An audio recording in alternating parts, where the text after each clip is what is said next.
Okay, hi guys. Saya Jerry daripada GCR Motor. Hari ini kita ada bawa sebiji Yamaha Traxxer 900 V1 tahun 2017.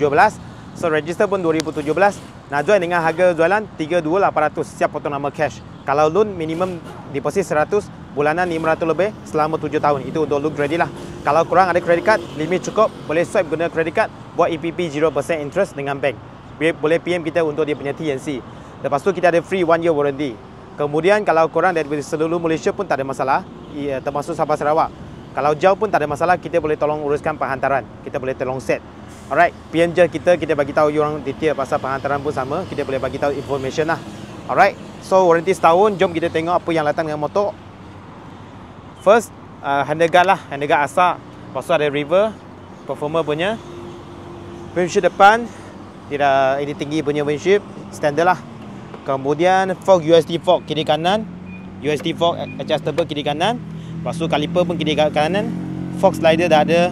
So tayar depan pakai Pirelli Angel GT. So masih ada 85%. Pakai size 120/70/17. So ada ABS brake, rotator guard dah ada.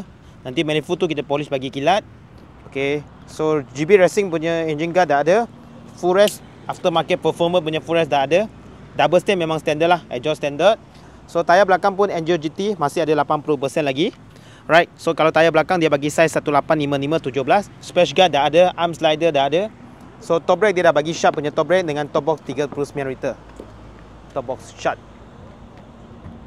Alright. So cruise shifter dia dah ada lah, dia tambah upgrade cruise shifter QS. So tengok pada handle sini pula. So spare key pun semua ada, total ada 3 kunci. So ini Matrix punya steering damper. Okay, Matrix punya steering damper. Battery wattage. Kemudian ada TCS, ada mode 3 mode. A tu power, standard tu normal lah. B tu hujan. Okay, touch control. TCS pun ada selection mode dia, speedo dia, digital meter. So mileage berapa? Mileage korang tengok. Mileage 45,000 je. Okay, last kita payung sound.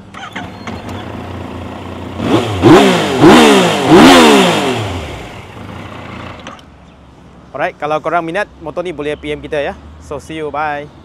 Ya bang?